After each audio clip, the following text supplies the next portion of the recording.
రాజశేఖర రెడ్డి గారు ఈ సైబరాబాద్ను hitech city ప్రాంతాన్ని అభివృద్ధి చేస్తామంటే అందరు నవ్విండ్రు. ఇది అయ్యేదేనా? ఔటర్ రింగ్ రోడ్డు వచ్చేదేనా? అంతర్జాతీయ ఎయిర్పోర్టు పూర్తి అయ్యేదేనా అని. కానీ ఇవాళ మిత్రులారా, మీ కల్లారా చూస్తున్నారు ఈ అభివృద్ధిని. ఔటర్ రింగ్ రోడ్డును చూసారు, అంతర్జాతీయ ఎయిర్పోర్టును చూసారు, హైటెక్ సిటీని చూసారు, గచ్చిబౌలి చౌరస్తాను చూసారు. ఒకనాడు ఈ ప్రాంతానికి రావాలంటే 6 తర్వాత ఊరికి పోయినట్టు ఉండేది. ఇవాళ నగరమే ఇక్కడ ఉన్నది, అక్కడున్న నగరం నిద్రపోతుంది 9 తర్వాత. ఇక్కడ 24 గంటలు ఉద్యోగ ఉపాధి అవకాశాలతోని తలతల మెరుస్తుంది. ఈ ప్రాంతం కలకలలాడుతుంది. ఈ ప్రాంతం నుంచే ఈరోజు రాష్ట్రానికి అత్యధికంగా పన్నులు వసూలవుతున్నాయి. ఈ ప్రాంతాన్ని అభివృద్ధి చేయడం మా బాధ్యత.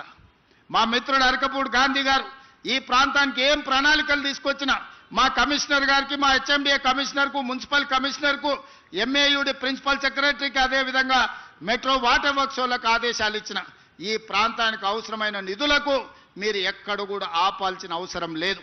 ఎందుకంటే ఒకనాటి ఖైరతాబాదు 7 అసెంబ్లీలు అయింది.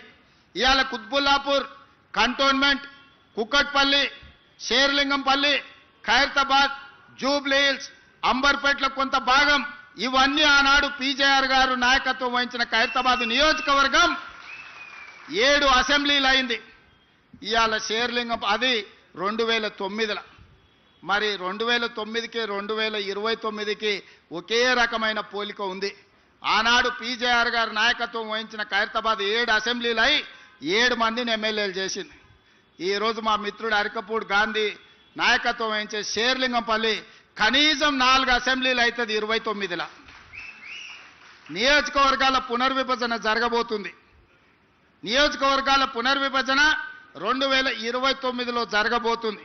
2009లో ఏ విధంగా అయితే 6-7 మంది కొత్త ఎమ్మెల్యేలను అందించడానికి ఖైరతాబాద్ ఉపయోగపడ్డదో రేపు ఈ షేర్లింగంపల్లి నియోజకవర్గం కూడా ఈరోజు మిత్రుడు అరకపూడి గాంధీ చేస్తున్న అభివృద్ధి మళ్ళా 4-5 ఎమ్మెల్యేలను కొత్తలను తయారు చేయడానికి ఉపయోగపడుతుంది. తప్పకుండా ఈ ప్రాంతాన్ని అభివృద్ధి చేస్తాం. ఆనాడు అన్ని సీట్లను అరకపూడి గాంధీ గెలిపించే బాధ్యత ఆయనదే. ఎందుకంటే ఆయన అడిగిన అన్ని నిధులు ఈరోజు మేము ఇస్తున్నాం. ఈరోజు పీజేఆర్ గారు పేరు పెట్టడానికి కారణం ఉంది.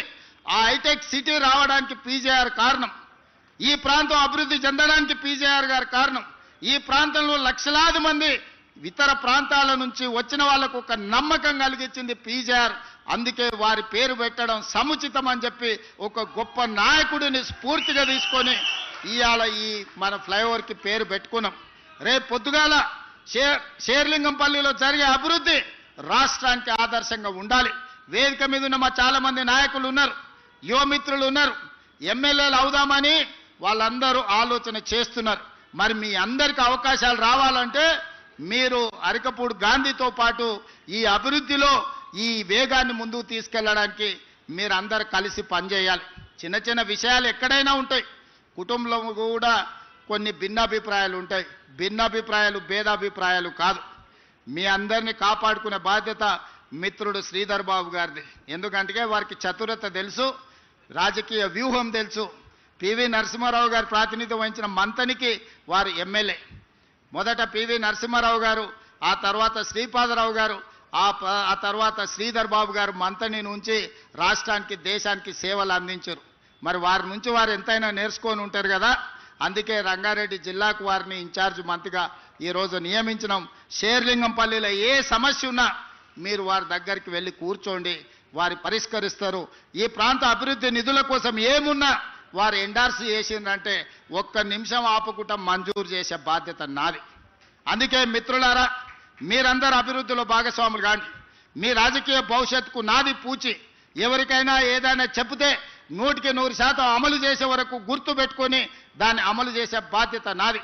ఎందుకు అంటే ఆనాడు కొడంగల్లో ఓడిపోయి హైదరాబాద్కు వచ్చినప్పుడు మల్కాజ్గిరి పార్లమెంట్లో దేశానికి పెద్ద పార్లమెంట్ అయిన మల్కాజ్గిరి నుంచి నన్ను గెలిపించి పార్లమెంటుకు పంపించారు.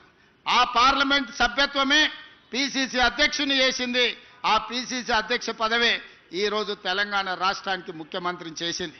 కాబట్టి నగర అభివృద్ధిలో ఎంత చేసినా కూడా తక్కువనే. ఈ నగర అభివృద్ధి కోసం సంపూర్ణంగా సహకరించి, నగర అభివృద్ధి మీద నాకు సంపూర్ణమైన అవగాహన ఉంది. ఎందుకంటే 45 సంవత్సరాల నుంచి ఈ నగరంలోనే పెరిగిన నేను. చాలామంది అనుకుంటున్నారు గ్రామీణ ప్రాంతం నుంచి వచ్చాను. గ్రామీణ ప్రాంతం నుంచి వచ్చినా కానీ నేను కూడా మీలాక నగరానికి వచ్చిన. నేను ఇక్కడ డిగ్రీ చదువుకున్నా, ఇక్కడనే వ్యాపారం చేసిన, ఇక్కడి నుంచే రాజకీయానికి మళ్ళీ గ్రామానికి వెళ్ళిన. ఈరోజు నాకు గ్రామం ఎట్లుంటుందో తెలుసు, పట్టణం ఎట్లుంటుందో తెలుసు, పెద్ద నగరం ఎట్లుంటుందో తెలుసు. వీటన్నిటిని ప్రణాళికబద్ధంగా ప్రపంచంతో పోటీ పడే విధంగా మన రాష్ట్రాన్ని అభివృద్ధి చేయాలనుకుంటున్నాం. మనం ఎవ్వరికి పోటీ కాదు, మనం ప్రపంచంతోనే పోటీ పడదాం. ఆనాడు జైపాల్ రెడ్డి గారు మెట్రో ఇచ్చిండ్రు మనకు. ఈరోజు నగరంలో ఉన్న మెట్రో ఆనాడు జైపాల్ రెడ్డి గారు మనకిచ్చింది, మన్మోహన్ సింగ్ గారు ఉన్నప్పుడు ఇచ్చింది. మరి పివి నరసింహారావు గారు ఉన్నప్పుడు హైటెక్ సిటీ వచ్చింది, మన్మోహన్ సింగ్ గారు ఉన్నప్పుడు మెట్రో వచ్చింది, ఇందిరాగాంధీ గారు ఉన్నప్పుడు బిహెచ్ఎల్ వచ్చింది, మిదాని వచ్చింది, బీడీఎల్ వచ్చింది, ఐడిఎల్ వచ్చింది, ఇట్లా ఈసీఐఎల్ వచ్చింది. ఇట్లా చెప్పుకుంటూ వెళ్తే ఇందిరాగాంధీ గారు ప్రధానమంత్రిగా ఉన్నప్పుడు మొత్తం మన తెలంగాణలో ఉన్న అంతర్జాతీయ స్థాయి పరిశ్రమలు, ఈరోజు డిఫెన్స్ ఇన్వెస్ట్మెంట్స్ వచ్చిన, ఫార్మా ఇన్వెస్ట్మెంట్స్ వచ్చిన, ఇండస్ట్రియల్ గ్రోత్ కారిడార్లు వచ్చిన, అది ఇందిరాగాంధీ గారి వల్ల వచ్చింది. ఈరోజు ఐటీ కంపెనీలు వచ్చినాయంటే పివి నరసింహారావు గారి వల్ల వచ్చింది. ఈరోజు మనకు మెట్రో లాంటి అంతర్జాతీయ ఔటర్ రింగ్ రోడ్ కానీ, అంతర్జాతీయ ఎయిర్పోర్ట్ కానీ మరి మన్మోహన్ సింగ్ గారి వల్ల వచ్చింది. నేను మా బీజేపీ మిత్రులను అడుగుతున్న కిషన్ రెడ్డి గారిని, మోడీ ఏమిచ్చిండు కిషన్ రెడ్డి గారు? మీరు ఈ రాష్ట్రానికి నగరానికి ఏం తెచ్చిండ్రు? నేను విమర్శ చేస్తలేను, ఒక్కసారి గుండె మీద చేయబెట్టుకొని ఆలోచన చేయాలి. మెదక్ ఎంపీ మీరే, చేవెళ్ళ ఎంపీ మీరే, సికింద్రాబాద్ ఎంపీ మీరే, మల్కాజ్గిరి ఎంపీ మీరే, నిజామాబాద్ ఎంపీ మీరే, కరీంనగర్ ఎంపీ మీరే, ఆదిలాబాద్ ఎంపీ మీరే. తెలంగాణలో సగం ఎంపీలను మీకే ఈ ప్రజలు ఇచ్చిండ్రు. మరి తెలంగాణ ప్రజలు మీకు 8 మంది ఎమ్మెల్యేలను 8 మంది ఎంపీలను ఇచ్చిండ్రు. మోడీ నుంచి మీరు తెచ్చింది ఒక్కటి చూపించండి. నికరంగా మోడీ గారి నుంచి మేము ఇది తెచ్చినామని కిషన్ రెడ్డి గారు మీరు ఒక్క మాట చెప్పండి, గుండెల మీద చేసుకొని. ఇవాళ మేము చేస్తున్న ప్రయత్నాలకు సహకరించక ఇవాళ ప్రతిపక్షం ఉన్న బెంగళూరుకు మోడీ గారు మెట్రో ఇచ్చారు, ప్రతిపక్షం ఉన్న డిఎంకేకు చెన్నైకి మెట్రో ఇచ్చిండు, ఆంధ్రప్రదేశ్కు మెట్రో ఇచ్చిండు, గుజరాత్కి బుల్లెట్ ట్రైన్ ఇచ్చిండు, 2 లక్షల కోట్లు ఇచ్చిండు, గుజరాత్కు సబర్మతి రివర్ ఫ్రంట్ ఇచ్చిండు, ఢిల్లీకి యమునా రివర్ ఫ్రంట్ ఇచ్చిండు, ఉత్తరప్రదేశ్కు గంగా నది రివర్ ఫ్రంట్ ఇచ్చిండు. మరి మేము మూసీ రివర్ ఫ్రంట్ అడిగితే మాకు ఇస్తలేడు, మేము మెట్రో రైలు అడిగితే ఇస్తలేడు, మేము రీజనల్ రింగ్ రోడ్ అడిగితే అది అటకెక్కింది. ఎందుకు ఈ వివక్ష?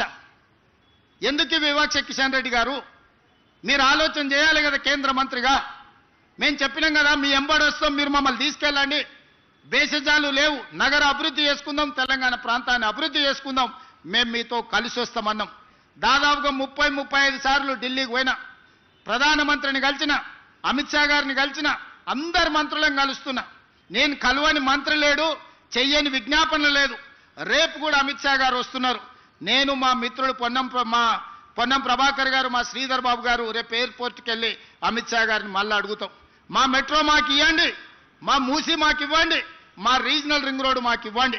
ఈ 3 ఇస్తే మా నగరం ప్రపంచంతోనే పోటీ పడుతుంది.